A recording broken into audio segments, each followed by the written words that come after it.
Well, first off, it's going to be really tough to come up after Herb. That was excellent.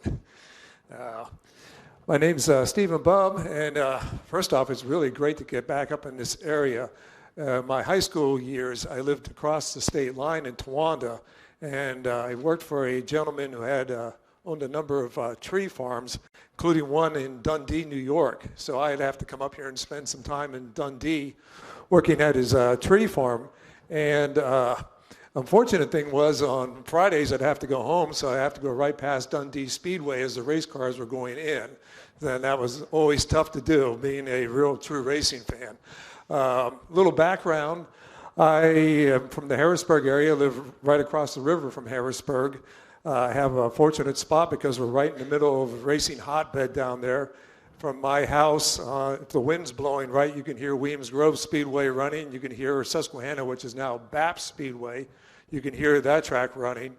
I am the librarian at the Eastern Museum of Motor Racing, and I've been retired from work for about a year. I worked in the Pennsylvania House of Representatives on staff, and that is why I don't have any hair, because if you work with politicians for 30 years, you lose a lot of hair.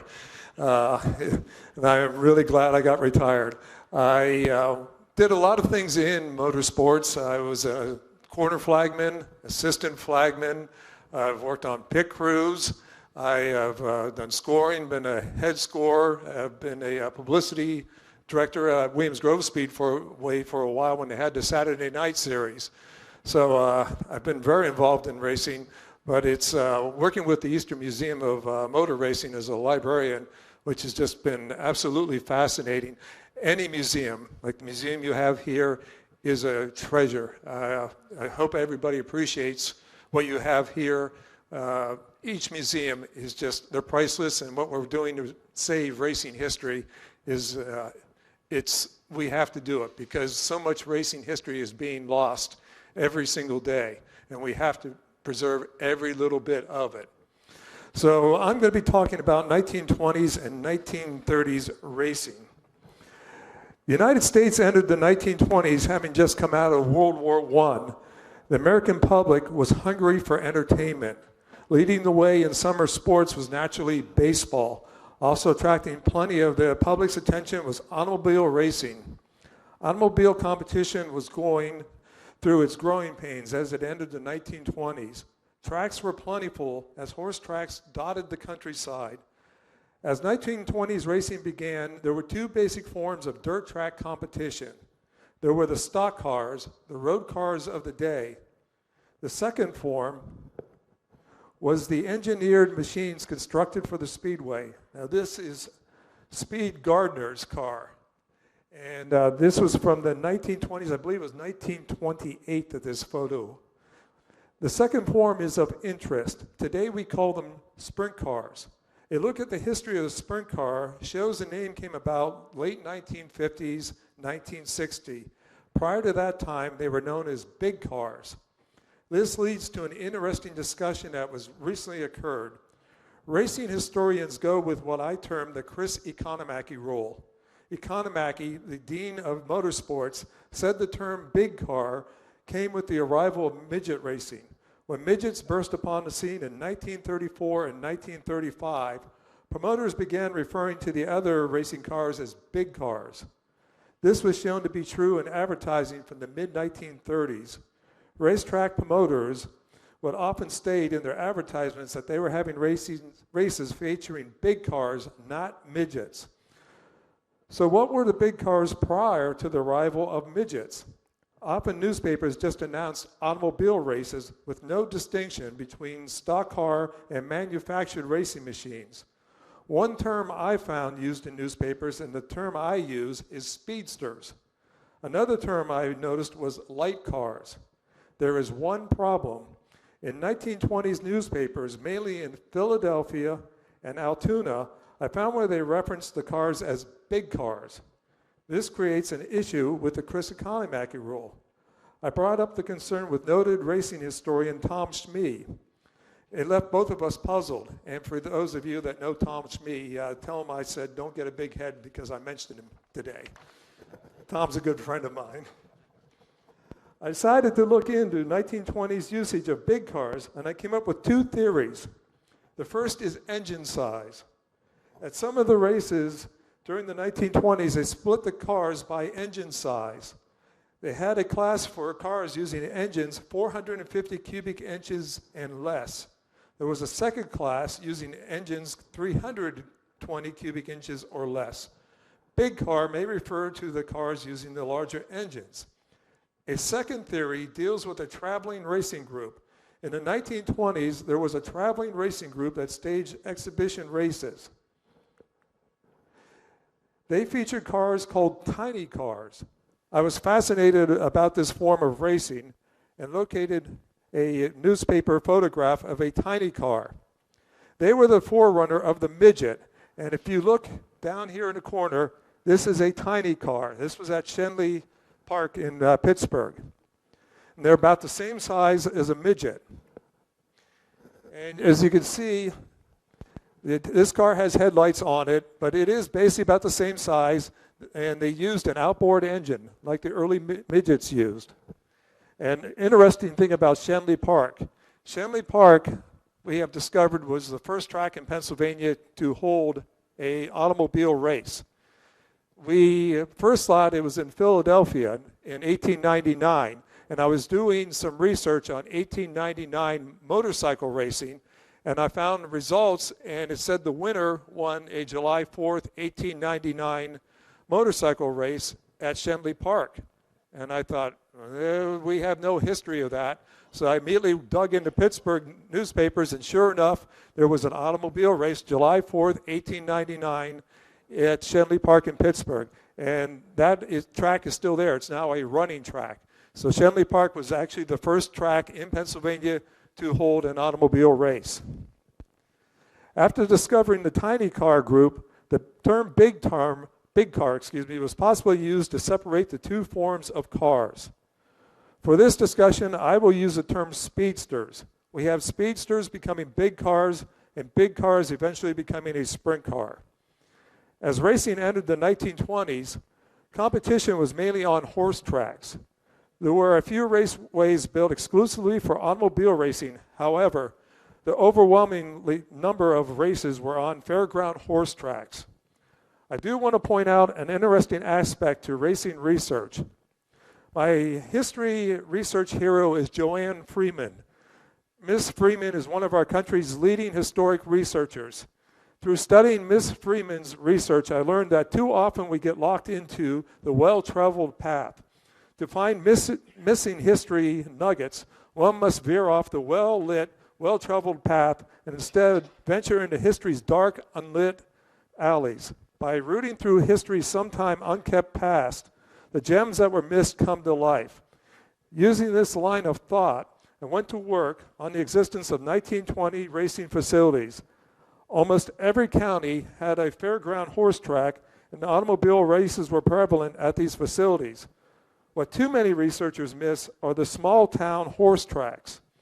At the time, many small towns still had some type of fairground. By digging into small town newspapers, suddenly long lost automobile races came to life at these small town tracks. Racing was going strong in the 1920s and stronger than many knew. The small town horse tracks hosted horse racing events. To increase attendance at their horse races, the small town ovals were adding automobile and motorcycle races. I think I need to adjust this a little bit. There we go. AAA was the main sanctioning body of the time. To have a AAA sanction on your race was a badge of honor. At first, AAA only sanctioned races on tracks a mile or larger. I found an article where a Western Pennsylvania track was able to trip AAA. Their horse track was a half mile in size. When they filled out the paperwork for AAA, they listed the track as a mile. The AAA officials were unaware of the discrepancy until they arrived the day of the race. They allowed the race to be held with the AAA sanction, but following the event, they permanently banned the track from staging another AAA race. In the 1920s, AAA was the leading sanctioning body. They did have some competition. The International Motor Contest Association was one of their leading competitors. The American Automobile Racing Corporation was a strong group. AAA and the American Automobile Racing Corporation co-sanctioned races at the Allentown Fairground. Another group trying to make some ground in the racing business was the International Automobile Racing Association. There were smaller racing groups such as the National Motor Racing Association and the Tri-State Racing Association. The racing situation at the time was much the same as our present time.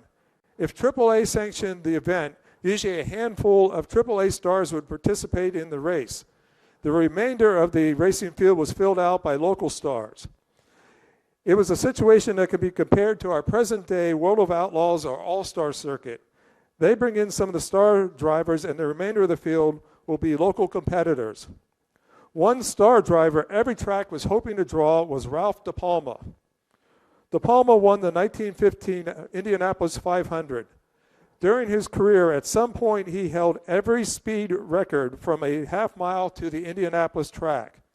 This taking place on track surfaces from dirt, board, and brick. In an interview from the 1920s, De Palma talked about his views on racing. Automobile racing is the cleanest and fairest of all, said De Palma. Lots of people out there believe that every race is fixed before it starts, that every accident is planned by the poor drivers just to give the fans a thrill. They are wrong. Every man who competes in automobile races believes that he is the best in the world. Give a driver a large crowd for whom he can perform, and he will fairly eat up the track, hitting the curves with the gas feed down, roaring on the straight stretches like a demon. The drivers are just too busy trying to reach the top to be bothered by dirty and unfair topics. Then, too, prizes to automobile racers are small, exceedingly small. Good dirt track drivers make a living, but not much more. Ralph De Palma, in the interview, had an interesting take on racing accidents. He believed that having 3 crashes was almost like having a good luck charm. Every driver suffers 3 mishaps, De Palma explained. It's part of the game's tradition. I've had my 3 crack-ups and have been laid up in the hospital for as long as 7 weeks at a time. I'm not due for more than that sort of thing. 3 and that's all. You think it's funny? Well, we're all glad when the 3rd smash-up has been passed. The 3rd one puts a rabbit foot or some other lucky piece in your car for keeps. So that's an interesting take. He believed that 3 crashes and you were lucky then. You were not going to have any other serious wrecks. Ralph De Palma toured the country towing his racing machine. Starting in 1924, he began competing in a Miller's Special. The Michigan driver had Wesley Crawford and Reeves Stanley serving as mechanics. De Palma's engine used a supercharger of his own design. De Palma said his engine had a price tag of $10,500. That price tag should raise plenty of eyebrows. When computed to inflation, Ralph De Palma's engine today would cost $158,262. You can buy a lot of 410 engines today for that amount of money. There were other drivers that were touring the nation. Speed Gardner, who we saw in the earlier photo, Ira Vale, IP and Nat Fetterman, Zeke Myers, Jimmy Gleason, Russell Snowberger, Frank Lockhart, Wilbur Shaw, Ernie Triplett are names of drivers that were out on the road. When they arrived at the local track, sometimes there would be stiff competition from the local talent. One such driver was named A.B. Litz, or better known as Deacon Litz. Deacon Litz was from Du Bois, Pennsylvania, and ran a tavern known as the Quiet Woman. And there's an interesting story on it, but I won't go into it because it would be called sexist as to why he named it the Quiet Woman. Had something to do with his wife. The local paper referred to Litz as a consistent, non-spectacular speed artist at Du Bois. I don't know if I want to be known as non-spectacular, but that's what he was called. Litz, in his early days, built his own cars and towed to the regional tracks to compete against the national stars. Litz was defeating the big names, and he began to accept better rides. This is Deacon Litz here, He's standing at the back of the car. And this is his number 26, one of his cars that he took out on the road. And this was, they were unloading it off to the trailer. This was actually at Altoona, the board track. This is the Altoona board track.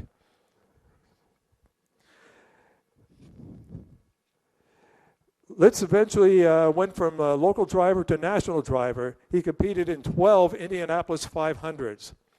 A press release from an October 8, 1927 speedster race at the Bloomsburg Fairground highlighted Deacon Litz.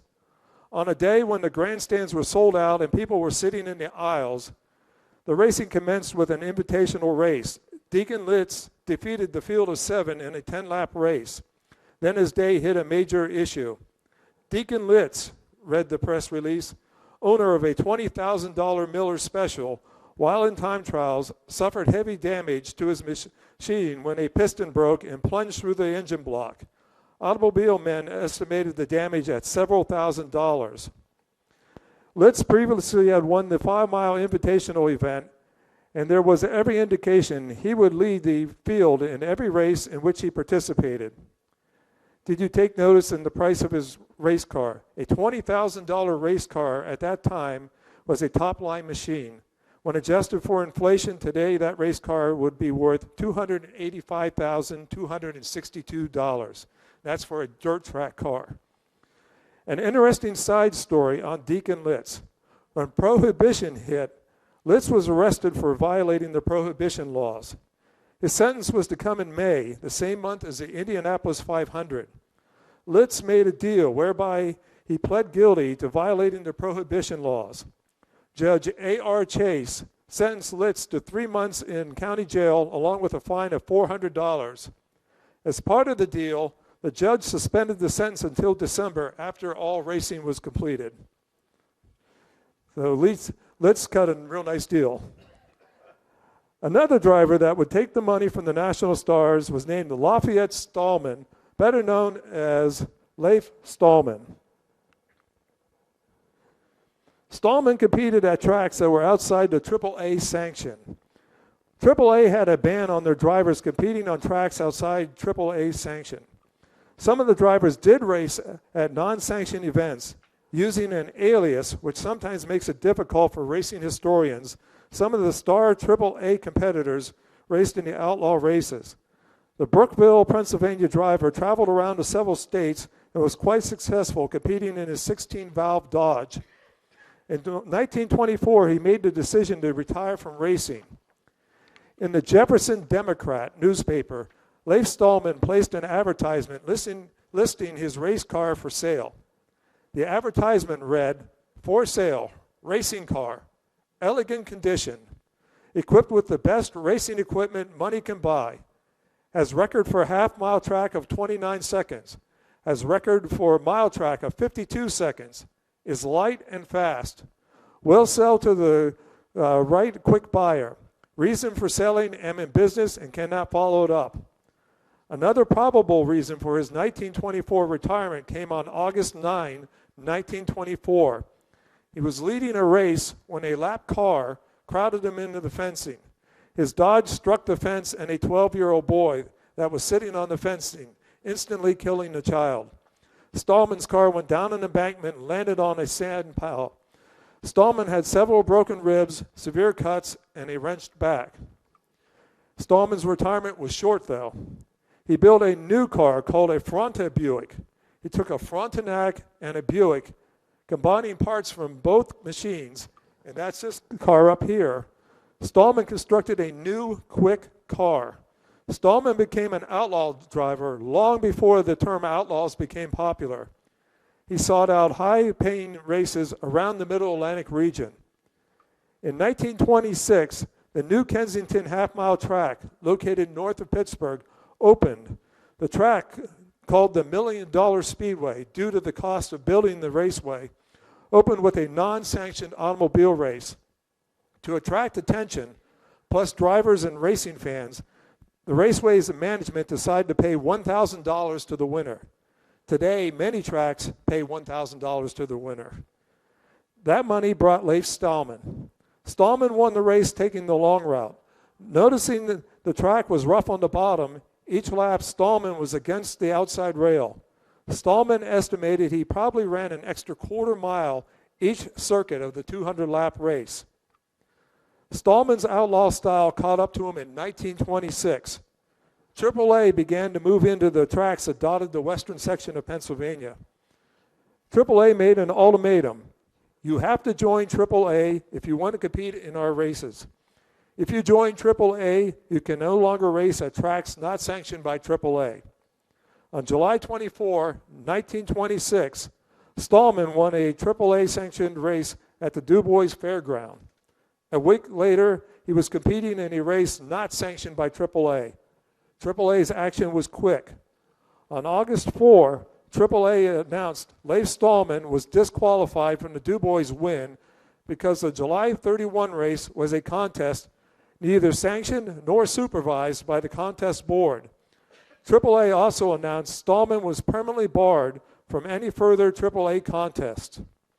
Stallman's excursion into non-sanctioned field was a particularly flagrant violation of regulations, the AAA board statement said, coming as it did only a few days after the bars had been let down at his most urgent appeal to be permitted to enter sanctioned racing.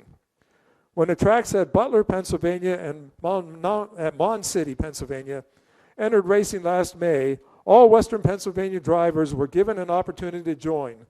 Stallman was not among those who took advantage of the offer, and later, when he asked to come in, he was refused. He pleaded, however, that he had not been offered the opportunity to enter in May. For that reason, he was admitted on July 23, the day before the Du Bois race, upon the express stipulation that should he ever backslide, he would be permanently out.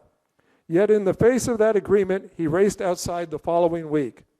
Neither this board nor the AAA has any quarrel with any promoters, car owners, and drivers outside its sanction. But it does have a standard which is not often equaled. It desires that this standard shall be set an example, that nothing shall dim its present and well-defined leadership, that the attempt it has made to make racing clean and girt with safety shall not be undermined. Unless AAA drivers live up to these standards, they cannot be maintained. And no driver can live up to them by racing today on a track sanctioned by AAA and tomorrow on one that does not qualify. Did that deter Stallman? Not in the least. He continued his outlaw style, working around AAA-sanctioned tracks, and continued racing into the early 1930s. The ban by AAA did keep him from making the big next step up the racing ladder. There is one driver from this time era that time has forgotten, but he deserves his place in automobile racing fame. His name is Andy Crumshaw. Andy Crumshaw was not a known feature winner, but he was a fascinating story of racing determination. Crumshaw was from Alliance, Ohio. Due to an issue at birth, Crumshaw lost both of his legs at the hip. He also had part of his right arm amputated. Despite the inflictions, Crumshaw went after life with a gusto. Andy Crumshaw was well known in Alliance. He owned and operated the largest newsstand and retail business on the east end of town. Crumshaw never considered himself crippled. One of his great projects was building a car of his own design. Taking several different cars, Crumshaw constructed a luxury car, one that he drove across the country and across southern Canada. Crumshaw loved racing. He took a Frontenac and rebuilt it. He would steer the car with his left arm. Crumshaw made an extension he placed on his right arm. Using that extension, he could operate the gas and the brake. Andy Crumshaw toured around the country, although the majority of his racing was from Ohio and east. Many of the tracks would advertise as upcoming races, stating the invalid driver would be competing. Andy Crumshaw was anything but an invalid. He was a competitive racer and often finished in the top 5. He won a feature at the Ebensburg Fairground. And one fascinating thing I find on this is his mechanic has an arm in a sling. And I take it that somewhere along the line, the two of them had quite an adventure. Crumshaw's racing did hit a major obstacle in 1927. While racing at Lisbon, Ohio, the leader suddenly slowed and Crumshaw's car made heavy contact. Andy Crumshaw was transported to the hospital and received the bad news. He had broken his left arm, the good arm, placing him on the sidelines for a while. And just before I came up here, I did find another story on Andy. He has apparently a good sense of humor because when he broke that arm, he came back to the track while the races were still going on, went over to the judge's stand, held up the arm in a sling and said, "Look, it's the good arm."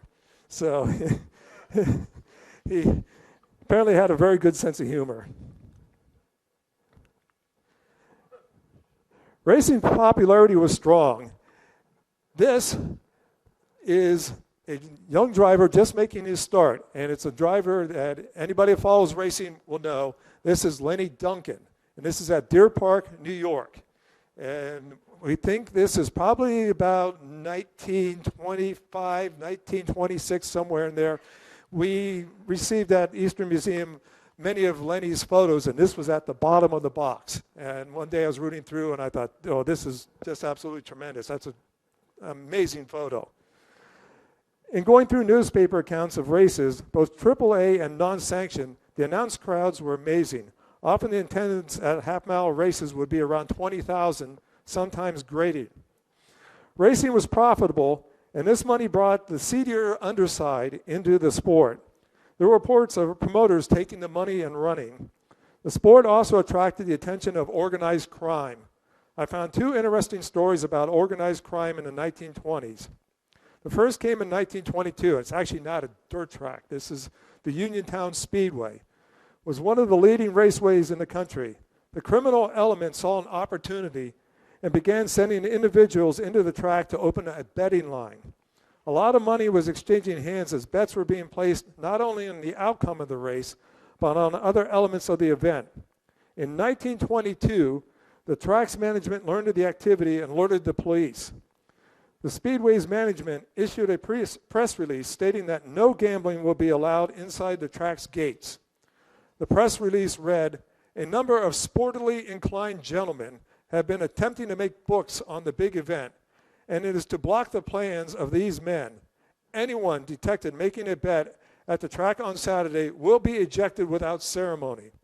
There will be a number of police officers in plain clothes stationed throughout the grandstand and infield on Saturday with orders to place anyone under arrest who violates the rules of this respect." The Uniontown newspaper decided to investigate the betting situation. While the Uniontown Speedway management could control the betting inside the track's gates, they had no control outside the raceway. The newspaper found bookies had set up betting. Some of the wagers were what the newspaper called of freakish nature. Some of the wagers discovered by the paper included odds of 2-1 that an accident will occur on Death Curve, where several spills took place. There was even money that none of the cars would change a front tire. 2-1 was offered that none of the drivers would go the entire 225 miles without a stop. There was even money that 1,000 automobiles will be parked inside the speedway. Now I wonder who had the chore of going in and counting the 1,000 automobiles inside the speedway. There was 3-1 that rain will not interfere with the event, and 4-1 that no one will be killed during the race. It was 6-1 that the winner will not lead all the laps, and even money that engine trouble will put at least 2 cars out of the race. Other strange wagers were the winning car will have an odd number, and another bet was on whether the feature winner will be a married man. Racing caught the interest of one of crime's most notable individuals. Mr. Al Capone became involved and staged what might be one of our sport's greatest races. From 1920 through 1933, prohibition was in full force. Al Capone and some of his criminal element were gaining large amounts of money by supplying bootleg alcohol. Capone needed some way to hide and move money. One way was through automobile racing. After Capone was sentenced and on his way to prison, Johnny Black, the former personal and publicity director for driver Barney Oldfield, came forward about Capone and racing. In a newspaper interview, Black talked about Capone and his bootleg buddies using racing. Al Capone was as shrewd in racing as he was in business. To hide some of the money he was making through bootleg alcohol, Capone began to purchase race cars. He bought good cars, often ones that raced at Indianapolis and other big speedways. He made the purchases through a third party, keeping his name out of the deal. The same was true when hiring drivers. It was handled through a third party. The drivers would learn of the car's real owner after the competitors made the final agreement to drive the car. Capone's dealing in racing caught the attention of other operators in the criminal world. Al Capone and some of his principal lieutenants suggested a way to settle differences between factions. Tiring of using Tommy guns to settle differences, they suggested staging an automobile race. When the big Chicago 10-mile race was announced, Johnny Black said, the gangsters entered them under assumed names. They then commenced to select the drivers. The mob heads wanted the best. They were willing to pay the price. They got the best pilots money can buy. Exactly 45 kingpins of speed, swayed by money and orders of the bootleg kings, were on hand to qualify. On race day, there were 45 cars and drivers, all owned by some member of organized crime. A few minutes before the race, the field increased to 47. Drivers Bill Chittum and William Wolf heard about the race and decided to enter. They did so not knowing the circumstance of the race. The race organizers were quite willing to take their entry money. One problem occurred prior to the race. The race starter, the head flagman, apparently being tipped off, took flight and sought safety. Johnny Black had flagging experience and accepted the position. There were 47 cars on hand. Only 18 were going to make the starting field. Johnny Black said that, tersely told that they must earn their stipends from their bootlegger bosses, and that if they laid down and lived after the race, they might look forward to a ride after it. In this atmosphere of death, the pilots threw everything they and their cars had into the speed activities. To the Speed Kings, it looked as if the old Grim Reaper was handling the flags himself that day, with a fateful fate in prospect for the racing pilots if they did not win, and a potential death facing them if they did. The qualifying, narrowing the 47 cars down to 18, presented some of the most intense racing ever witnessed. By the end of qualifying, the drivers had smashed to smithereens more than 1,000 feet of fencing. Drivers went through holes in the fencing made earlier by other drivers. William Wolf, the outsider that entered the race at the last second, could not believe what he was watching. Unaware of the situation, Wolf commented in an interview about the almost insane racing he was incurring. If you took your foot off the accelerator for a second, Wolf said, not one, but about a dozen cars flashed by you. And those boys were driving. I want to tell you, they were maniacs. I did not understand until afterwards. The best made plans by the gangsters failed on this day. The two outsiders, Wolf and Chittum, finished first and second in the feature. Bill Chittum won, and William Wolf a close second. Upon reporting to the pits, Chittum and Wolf were informed of the race's circumstances. The two quickly gathered their winnings and made a hasty exit of the track. They were not the only ones to make a quick exit of the track. Following the race, flagman Johnny Black received the same information. When I learned after the race that the racketeers had taken this way to settle their disputes instead of with machine guns, and fearful lest I might be blamed for the loss of their cars later, I did not waste much time in Chicago, Black said. The sport of automobile racing had a strong and healthy run through the 1920s. As it entered the 1930s, I noticed something odd. I developed a spreadsheet that I could document Pennsylvania's races from the first one in 1899 to the present. As I looked over the spreadsheet, I noticed a drop in races from 1930 through 1934. At first I thought maybe I did less research on the time frame. I went back and did research on the races through the years and noticed there was indeed a drop in the races. Then the historian kicked in, the Great Depression. It began in late 1929 and went through much of the 1930s. The 1930s are one of the more fascinating decades in racing. There was a depression and what it did to the sport. Racing received a new breath of life when midget racing swept the sport in the mid-1930s. But then there was the dark side. Racing became a deadly sport during this era to the point I often call the decade the bloody 1930s. First, the Great Depression. It did have an effect on racing. The number of races dropped. There were fewer races held at the small-town fairground ovals. The majority of races were at the established fairground tracks, usually a city track or a county fairground. Although the number of races dropped, the crowds did not. The newspaper accounts continued to report large crowds. I took a look at baseball attendance during the same time frame. The stronger baseball teams were reporting record crowds while the smaller baseball clubs were struggling. Although money was tight, people still wanted to be entertained. I did notice one trend with racing events. There were mentions about the number of people watching the races for free. People were finding hillsides, trees, anything they could use outside the track grounds to see the races. A race at Arden's Downs is a great example of the hard times. The article mentioned that 27 people were arrested trying to crash the gate at the track. The 27 were taken to Justice of the Peace James Stouffer on charges of trespassing. All 27 were fined $1 plus costs. Showing how hard it was at the time, 25 of the 27 could not afford the $1 plus costs and were committed to the county jail. A day later, family members paid the fines and all but one were released. Times were hard for people, and times were about to become hard for racing.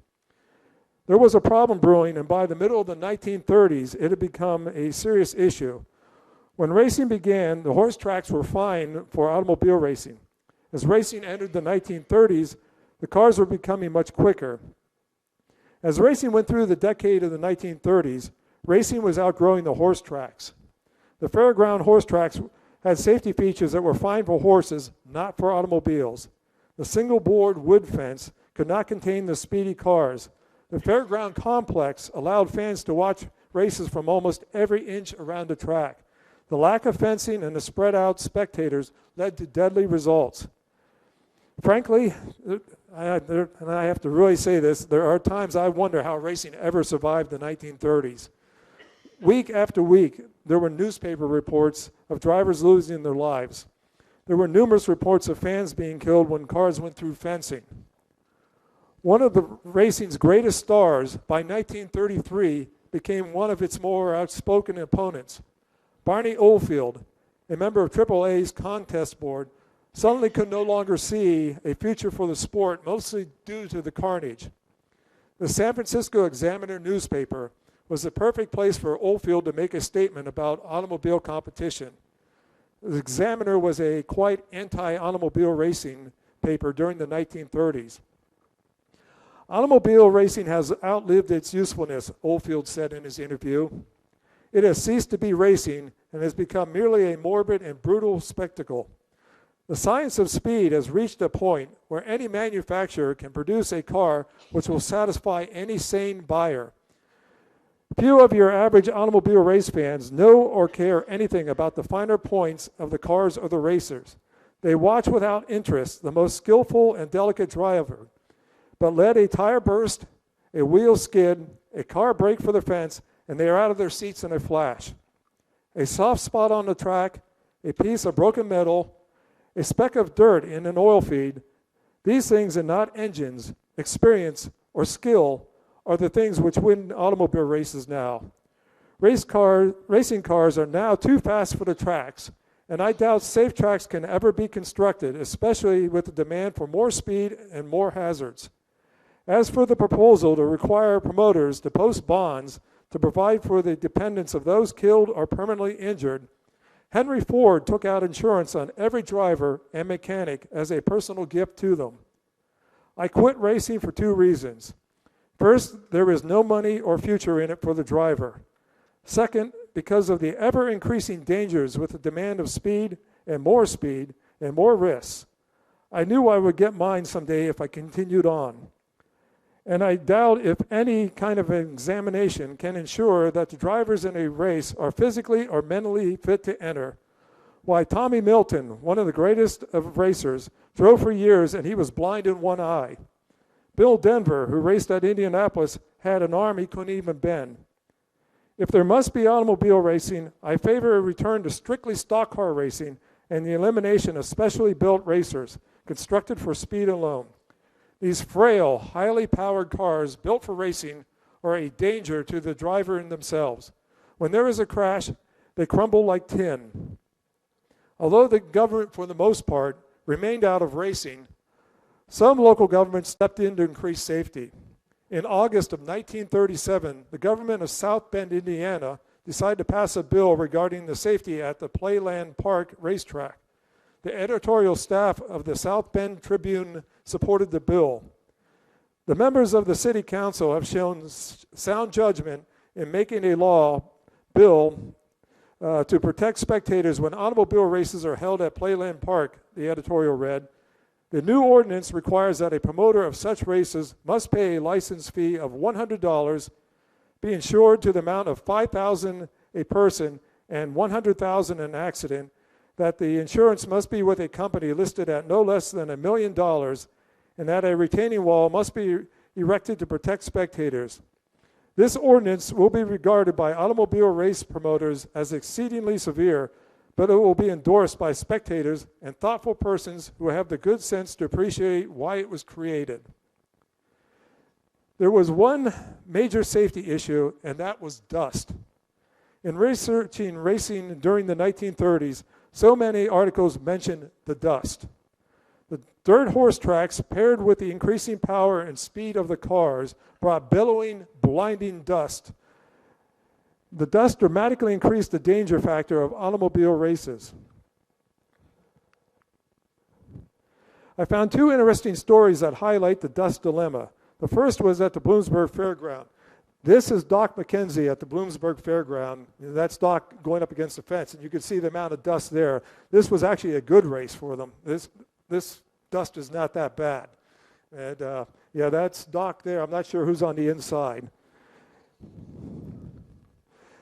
The main event began at the Bloomsburg Fairground, and immediately dust rose from the racing action. In the early laps, a car crashed into the fencing, entering the third turn. The impact sent the driver hurtling out of the car, his body landing on the track. The accident occurred in front of the ambulance crew. With the heavy dust, the race officials were unaware a crash occurred in the third turn. The ambulance crew bravely went over the fence and pulled the injured driver from the track. They placed him in the ambulance and quickly left for the hospital. When the driver arrived at the hospital staff wanted more information on their patient. They called the track, asking for information on the driver injured during the race. Track officials, still unaware a crash occurred, told the hospital staff person there must be some mistake. No one was injured during the race. The staff person replied, "We have a driver here. He is injured. He was injured at your track." The track official replied, "They were mistaken," and hung up. After the race was completed, the dust dissipated, and to the surprise of the track officials, there was a wrecked car against the third turn fence. The second story comes from the Monongahela City track. Their big race was well underway. During the race, two cars crashed exiting the second turn. With what was described as blinding dust, other cars crashed into the accident scene. The head flagman, not able to see much at all due to the dust, was unaware of the wreck. The accident continued to grow as more cars became involved. The head flagman became aware of the fact that there were less and less cars coming by the starting line, so he signaled for a stoppage to the race. This worked for everyone except the leader. The driver in the lead car refused to stop, fearing he could possibly be passed. He continued circling the track despite frantic efforts to halt him. Finally, a Pennsylvania state policeman had enough. The officer walked out onto the track and drew his pistol. He stood waiting, and as soon as the leader appeared out of the dust, the officer took aim at the radiator. The car's driver, suddenly spotting an officer aiming a gun at his car, quickly brought his machine to a halt. The sad part to the story is a driver did die in the crash. The majority of the field was eliminated in the wreck, most not being able to see due to the dust. Racetrack owners and promoters were experimenting with calcium as a way to control the dust. Adding crude oil to the surface was another way to hamper the dust. Earlier I mentioned the New Kensington track. There's a popular story told about an inventive way they handled their dust issue. The track was located close to a paint factory. The story told is that the promoter went to the paint factory and purchased their unused and unwanted paint. He then applied the paint to the track surface for a midget race. The paint was not popular with the drivers. It did hinder the dust, but it also adhered to the cars and the drivers. One driver actually said his car changed colors during the race. He had a dark colored car and it was silver when he came out of the race. For a racing historian, parts of the 1930s were not fun to research. The crashes were brutal, and the newspaper writers described them with a flair not found today. Herb mentioned that about the one writer.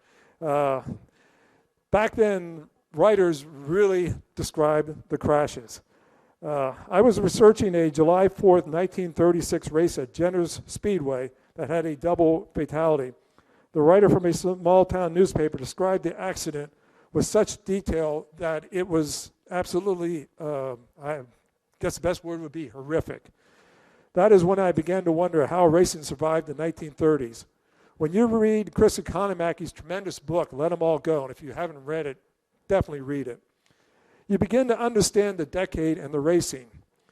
Death was accepted as an inherent risk with the sport.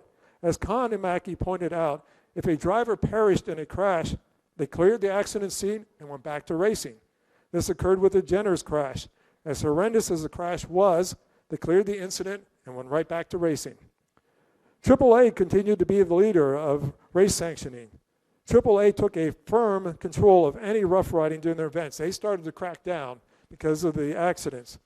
And this document right here, this is the actual AAA transcripts that we have at the Eastern Museum. And this is an incident that occurred on November 11th, 1934 at Ascot Speedway in Los Angeles. And this is the original transcript, and it's quite long.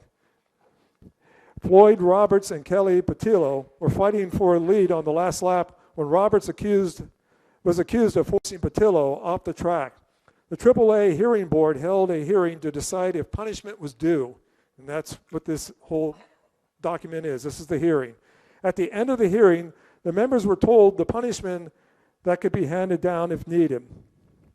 The rules governing are contained in the rules book, page 101, section 293, particularly Part C, which says foul driving either in a contest or practice shall be deemed a breach of these rules and shall be punished by exclusion from all events of the meeting, and the offender may be fined or suspended for such time as the contest board may determine. Read the document. Penalties may be inflicted as follows: fines, exclusions, suspensions, disqualifications. If you find Roberts guilty of this offense, you can recommend a fine or you can bar him from any future races for a future length of time. You can recommend suspensions for a given length of time, or you can recommend disqualifications to the contest board. If you find Roberts guilty, you can exercise what might be in your judgment a just penalty, or you can take the alternative and file your recommendations with the board in order that the prize money be impounded. In other words, I see no other way, if he is guilty, where you can arbitrarily say he can be penalized from 1st to 32nd. He won the races without penalty being inflicted during the course of the event, and we as a board have no power to rerun the race. If you feel he is not entitled to first place in this event, I think it would be proper then for you to refer the matter to the board. In the end, the board decided that Roberts committed no foul. And when you read this, it got quite heated during that board meeting. Although AAA was the leading sanctioning body, another organization was making a challenge. The Central States Racing Association, also called Consolidated States Racing Association, was taking aim at AAA. At the Eastern Museum of Motor Racing, we have the CSRA paperwork. In reading the correspondence, CSRA was looking to take AAA off its lofty position. CSRA began to move into AAA areas, and more tracks switched over to CSRA. Racing was still going through some growing pains. The early part of the 1930s found the majority of races still being held on horse tracks. By the second half of the decade, racing began moving away from the horse tracks to new raceways. Some of these tracks had interesting stories. One was the Landisville Speedway. The Landisville Speedway was actually a football stadium for a semi-pro football team. As automobile racing interest increased, the owner of the facility and the football team saw an opportunity. He decided to race the speedsters around the football field during the football game intermissions. Now fans could receive twice the entertainment for their money. A football game with an automobile race at intermission. The cars raced on a track built around the football field. His great plan hit a major snag one day. During the intermission race, one car veered off the track and crashed into the goalpost, sending the goalpost toppling to the ground. For the second half, all extra points and field goals had to be kicked on one end of the field. There were two saviors of the sport. The first was the realization of the need to build racing facilities exclusively for automobile racing. By the mid-1930s, the move away from the horse tracks began. The new tracks were constructed with banking in the turns, better suited for automobile speed. The fencing was built at a height to better contain automobiles. One of the strongest improvements, the grandstand seating, was such that it contained the crowd in one area. No longer were spectators spread out around the track. Now fans can be confined to a grandstand along a straightaway. The sudden construction of new speedways led to an interesting situation in my home area. In 1939, construction began on two speedways. Oddly enough, both were being built in amusement parks.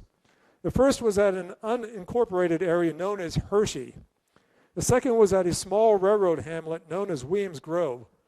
Roy Richwine was leading the construction of the new Williams Grove track. And this is the actual construction where they started to build Williams Grove.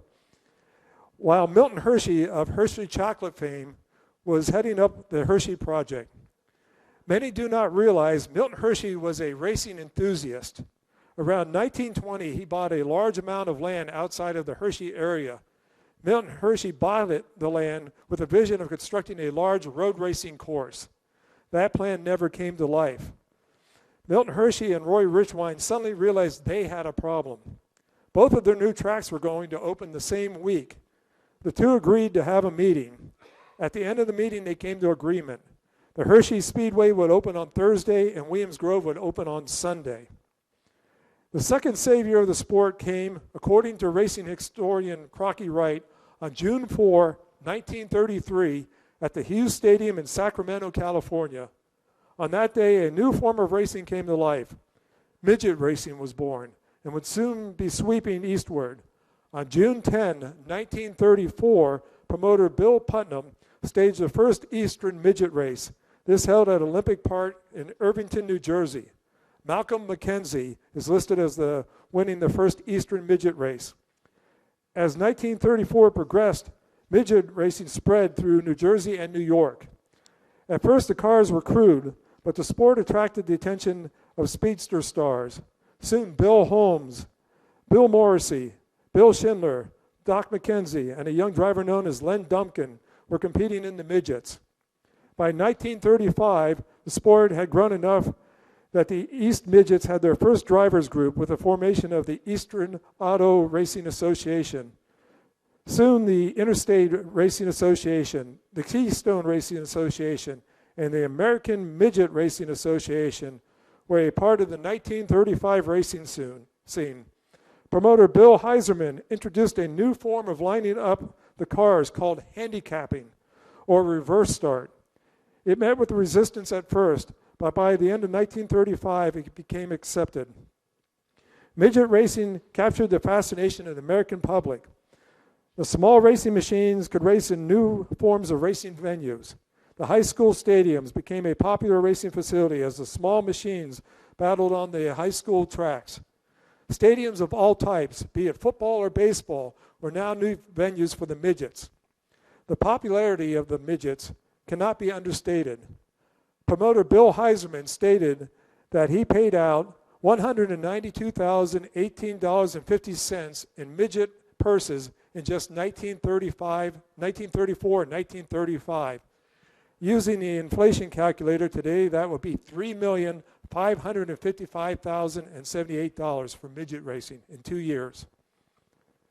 One driver had a quick jump on midget competition.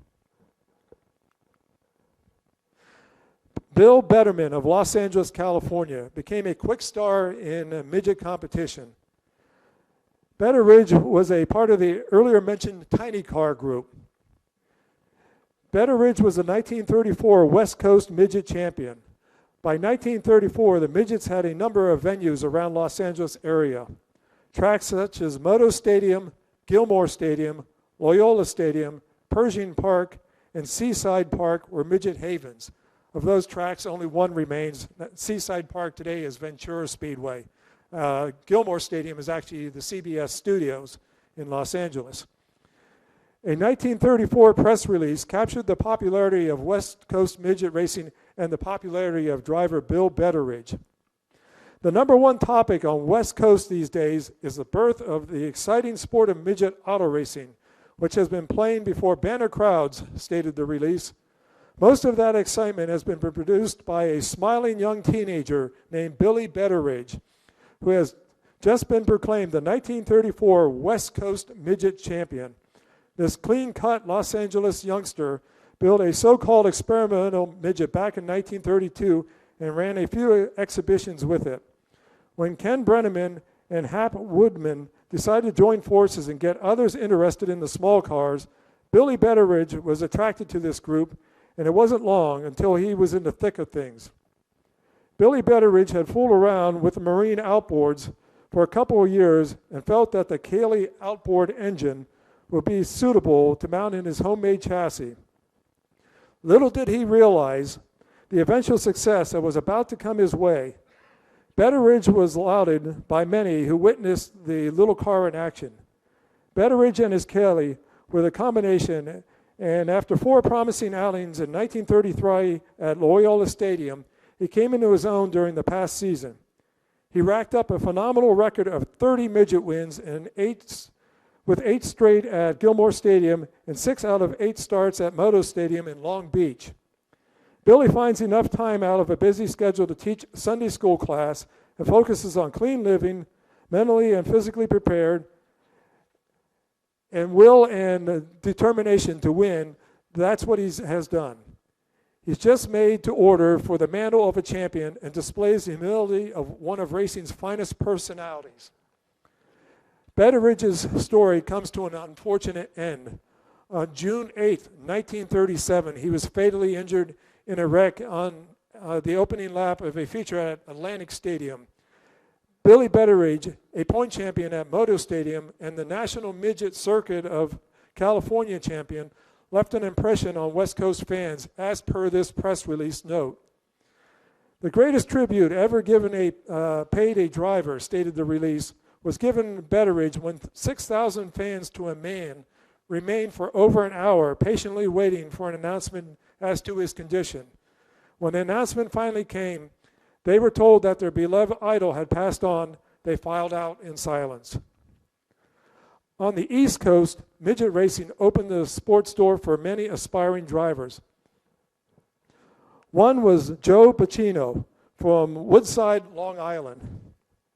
He started his driving career with the speedsters but struggled. The midgets offered a new opportunity, and Pacino took advantage of the new sport. Although not a known feature winner, Pacino was on top of his game in qualifying, winning a number of heats and semifinals. Joe Pacino is typical of quite a number of struggling young men in the sport of auto racing, read a press release, who have been following a dream. Joe's early schooling goes back to 1934 when he broke in with the Garden State Association in an attempt to make it. He encountered the same problems as those who preceded him. the lack of good equipment, but there was a ray of hope during the initial season in which he placed in the top 5 in a race meet staged at Woodbridge, New Jersey. This was enough to keep him focused. He sat out the 35 season due to the lack of a decent ride, but in 1936, we find him taking part in 19 midget races, namely Bridgeport, Philadelphia, West Haven, and Freeport.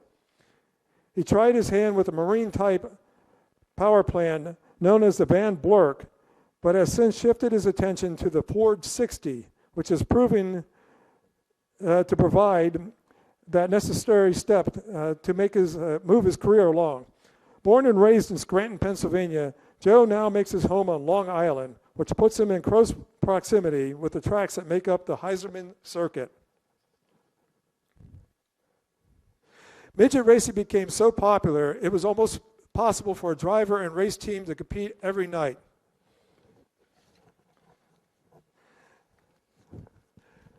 This book, this was compiled by Carl Swigert, highlights the yearly racing of star drivers, and this is each race that they did, and this whole book is different drivers, and it is every single race. This is actually, the first one is Billy Betteridge, who's up here, and the yellow on here is actually all of Billy's feature wins, and I'll put this back down here. We, at the Eastern Museum of Motor Racing, we have a number of books by Carl Swigert and Joe Heisler, and it documents every single one of these midget stars, where they traveled, how they did in qualifying and features.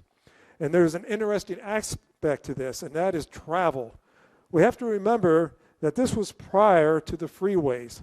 Travel was not easy during this time era, yet the race teams went great distances. It was not unusual to see a note of a driver competing in the Midwest on one night, and a day or two later he was racing on the East Coast. There were no modern hotels, no fancy racing rigs, no chain restaurants, no fast food. These competitors were true racers, putting up with hardships of the road. And it is amazing when you look through here to see they raced night after night, and one night they could be in Pennsylvania, and the next night in New England, the following night they could be in New Jersey. These guys really traveled. Midget racing went through its growing pains. With the cars available to race at so many venues, there was going to be some problems. Even a new facility as Hershey Stadium, with a strong money backing and a strong sanctioning body in CSRA, had issues. The day following the opening midget race at Hershey, Jack Conlon, the sports editor of the Harrisburg Patriot News, had an interesting look at the racing. The other evening at Hershey, wrote Conlon, when the midget auto races were inaugurated, more than 11,000 fans turned out. At least a half a dozen times during the evening, the announcer called upon the audience to applaud. The announcer who begs for applause insults the intelligence of the public just as much, if not more, than the public speaker who says, "Do you see what I mean?" Many persons who attend an auto race for the thrills they expect to see, but the majority attend because they love the sport and that is their favorite diversion. Perhaps we're different. We would have come away from the track the other evening thoroughly enjoyed with the program if it wasn't for the fact that they were continually reminding us that it was time to applaud. It was really humorous for a while. Things are not usually done that way in Hershey. Here's hoping that those in charge of the midget races fall in line real soon. Then, if you had not become disgusted with the announcer and were willing to endure more, all you had to do was try and get some refreshments during intermission. Picture the greater party of 11,000 fans trying to get service with only 2 persons selling tickets, and then less than a half dozen attendants endeavoring to serve the huge throng. Talk about a day at the races. You ain't seen nothing until you've gone through what we did the other night. However, we must admit it was the first race, and many of these conditions are likely to be remedied before long. On a side note, Hershey almost came to an explosive end in that first year. They were scheduled to have a large fireworks display with the races. The races and the fireworks were rained out, so Milton Hershey instructed the workers to store the fireworks under the front straightaway grandstands. During the week, a worker tossed a cigarette and it landed in the fireworks. This created a large explosive scene under the grandstands. Thankfully, the grandstands were made of concrete and were able to withstand the explosion. Husted Field is a prime example of the growing pains of midget racing. Husted Field was a multiple-purpose sports facility. The complex included a football field and running track. The midgets were scheduled to race on the running track. The event was a qualifier for a race to be held at Madison Square Garden in New York. The local newspaper added some pre-life excitement to the event. And once again, this is what I said about writers at the time having a flair. The newspaper article read, "Life and limb will be endangered Saturday afternoon at Husted Field when the cream of the daredevil drivers will whirl around the 5th mile track at speeds faster than a mile a minute. The midget automobiles to participate have carried several drivers to their deaths and have sent numerous drivers to the hospital. Due to the nature of the local track, accidents seem imminent. A large crowd is certain to be turn out for the large races. The cars are not playthings by any means. Doctors and nurses will be on hand in case of emergency." Lovely way to sum up the races that are coming. On race day, a total of 8 midgets were at the track. The Husted brothers, who owned the facility, had other concerns. The expected large crowd was not there, so the Husted brothers began taking account of the spectators. As the practice session began, the Husted brothers asked the promoter how much he was paying in insurance.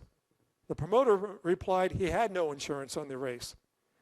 They then asked if he had enough money to pay the drivers. The promoter stated that with 8 cars, he believed he had enough money to pay the drivers. At the end of practice, the Husted brothers made the announcement they were canceling the races and all patrons would receive a refund. By 1938, midget racing was booming. The Eastern Midget Racing Alliance was formed as a way to protect the drivers. The alliance was there to make sure the drivers received a fair purse. This group quickly ran into opposition. AAA wanted to be part of the East Midget scene. In March, AAA met with the National Midget Auto Racing Circuit. AAA took over the circuit's schedule, and now AAA was firmly in place in the East.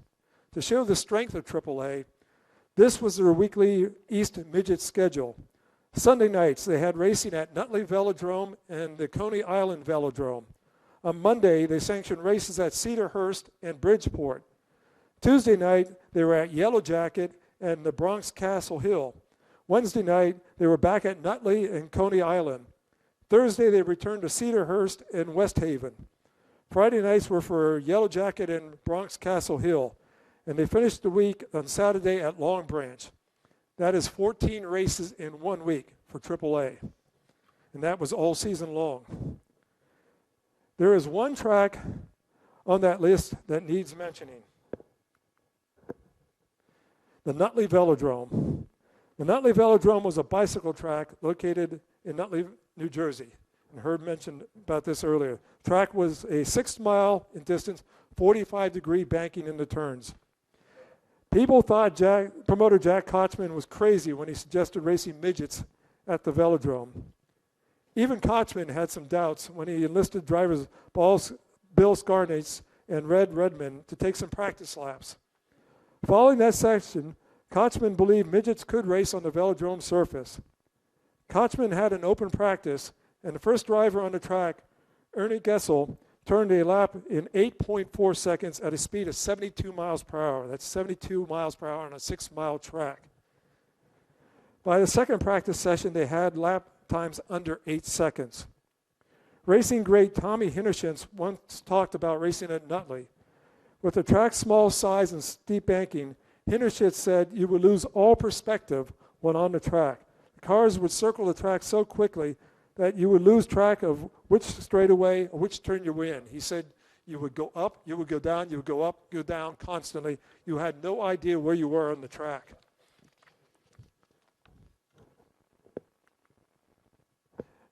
Driver Henry Banks supported Hinnershit's claim. Banks, in an interview, said, "Driving this steeply banked track was an experience without comparison.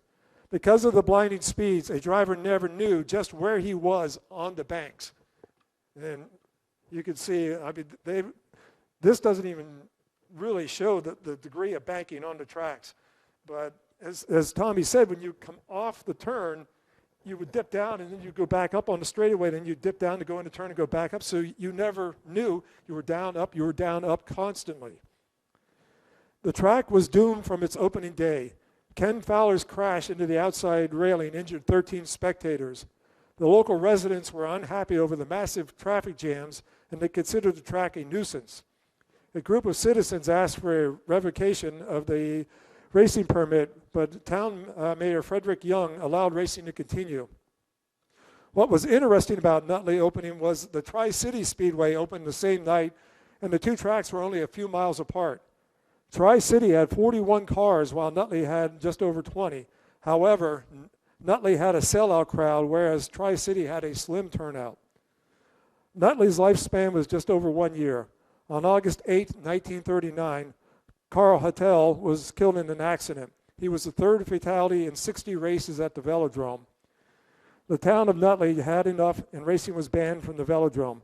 In March 1942, the Nutley Velodrome was torn down, and today it's a park. With midget racing booming and big car competition continuing, a good problem arose. There were too many races. Drivers and cars were being stretched thin. Promoters began to complain as the racing schedule filled drastically. The problem became pronounced in the fall when the county fairs were at their height. In central Pennsylvania, there was the Lebanon Fairground with its weekly big car races. A half-mile north of the fairground was the Pleasant Hill Gun Club midget track. Both raced on Sundays. Adding to the confusion, just outside of Lancaster was the Central Speedway and their weekly big car events. Lebanon promoter Mark Light, who was also a noted race car driver, knew this was not going to work. Light held a meeting with the other promoters and they came up with a solution. Lebanon and Central would alternate weeks with their big car races. Pleasant Hill held midget races on the Sundays when Lebanon was not racing. Excuse me. As the 1930s came to an end, another form of racing was gaining ground in sections of the country. Jalopy racing was making a hit. The crude racing machines, often stripped down to the frames, could race almost anywhere, often in open fields on autocross-style tracks.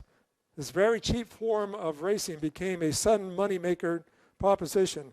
Fire companies and other local organizations staged jalopy races as fundraisers. All of this great racing was about to come to an end as the war in Europe was increasing. By 1942, the government shut down automobile racing in its entirety. Well, almost, because we did find some articles. There was some kind of what we, I guess, could call outlaw racing during the ban that did go on. The tracks became idle until late 1945. The momentum racing gained in the 1920s and 1930s was lost due to the war effort. And I want to close out with this article that we found at the museum in the bottom of a box. It was from Mr. Ray Sherman, who's the associate chairman of the contest board of the American Automobile Association. It's entitled, "The Racing Driver's Gift to All of Us Who Drive." And this is from May of 1929. It's a kind of just a very interesting read. This summer, as in many summers past, racing cars will roar over the bricks and the boards and through the dust of the dirt tracks while crowds thrill and cheer. To them, it will be a spectacle of sport staged for their amusement. To most of the drivers, it will be a competition for cash rewards. But to the car owners of the world, it will be more than that. Had it not been for the racers of the days gone by, the world would be not so far along the path of progress. Our civilization would be a different thing. Our people would have less enjoyment of life than they would have today. America seems to have leaped from the mud of 30 years ago to the concrete of today and all that goes with it. It did leap, and much of the impetus that made the leap of so long came from the roaring mortars of the tracks and from the sweaty, grimy hands that held to the wheels and from the thick shod feet that pressed hot pedals to the boards. Time was when a tire was a treacherous, uncertain thing.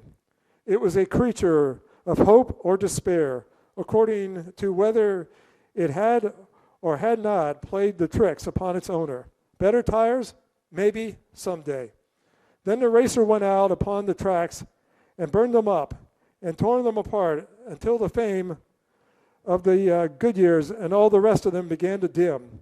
And then came better tires that brought back luster to the old trade names. Under hard pounding on the bricks and the rough usage on dangerous turns, steering knuckles, the soul of the driving safety cracked. Each crack brought its penalty to some men. And then engineers went back to laboratories and shops and came forth again with steering knuckles that would not break. And every part of a car went through a grind. Without much, cars of today would not be what they are. In the great scheme of things, this grinding had to be, it was not a part of progress, a contributions to the welfare of the world. And back of each test, behind each motor, had to be the hands of a man, a racing driver. This summer, 20 million of Americans' families will roll over the roads in automobiles. Fathers, mothers, children will sail at fast speeds on tires that make for safety. Cars with human freight will be pushed up frightful grades, and gears and axles will not break. Steep descents, sudden stops, all in safety. A rambling tour through sylvan scenes is far removed from the roar and risk of the tracks. But no one could have been made without the other.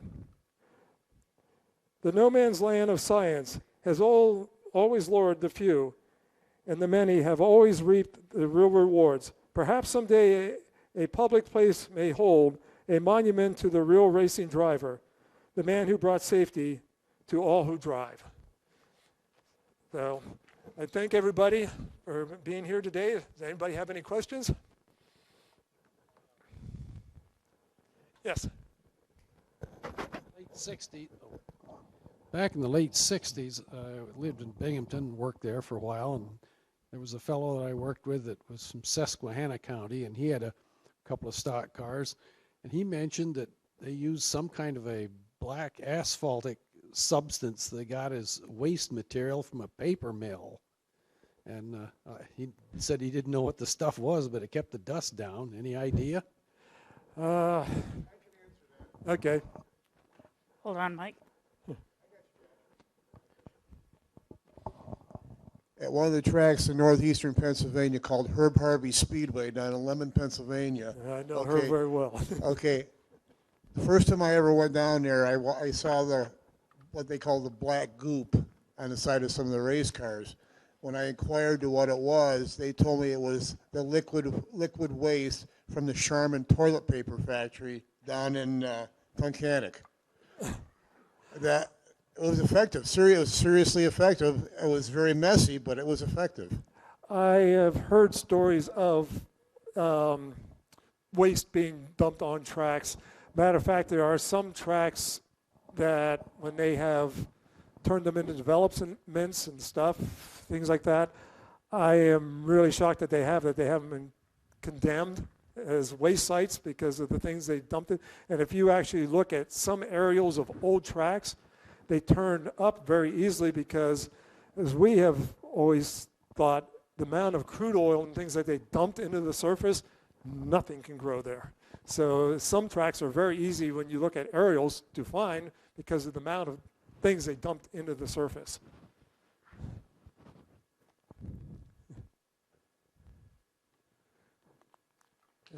Okay, thank you.